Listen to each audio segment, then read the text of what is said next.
Social মিডিয়াতে এসে যারা ফেসবুক, ইউটিউব, তারপরে হচ্ছে আপনার ইমো, হোয়াটসঅ্যাপে কথা বলেন, তারা কিন্তু এতটা আপনারা অসচেতনতা হবেন না। কারণ কি জানেন, আপনারা যারা ইমোতে কথা বলেন, ইমোতেও কিন্তু অনেক ভিডিও বা অনেক আপনার কথা ভয়েস ভাইরাল হয়েছে।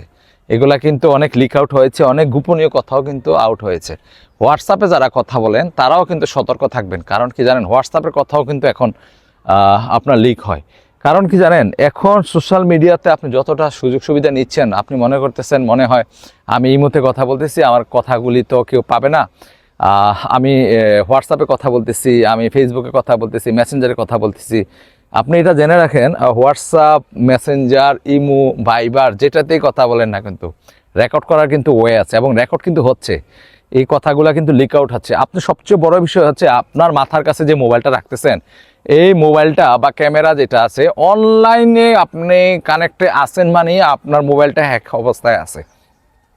তো সতর্ক থাকবেন যারা এই কথাগুলি বলেন মোবাইলে, বা যারা গোপনীয় কথাগুলি আপনারা যেভাবেই বলেন না কেন, এইগুলা প্রত্যেকটা কথাই কিন্তু আপনার প্রাইভেসি আউট হওয়ার সম্ভাবনা একদম 90% থেকে 100% থাকে। তো সতর্ক থাকবেন, এই বিষয়গুলো নিয়ে সতর্ক থাকবেন। এই জন্যই ভিডিওটা বানালাম যে আমি কিছুদিন পূর্বেও কিন্তু হোয়াটসঅ্যাপে কথা বলেছি, দেখি যে আমাকে এখন দেখিয়েছে যে হোয়াটসঅ্যাপে কথা বললে, একটু সামনে আসো, হোয়াটসঅ্যাপে কথা বললে যে কিভাবে আপনার ভিডিওগুলি ভাইরাল হয় এবং কথাগুলি কিভাবে লিক আউট হয়।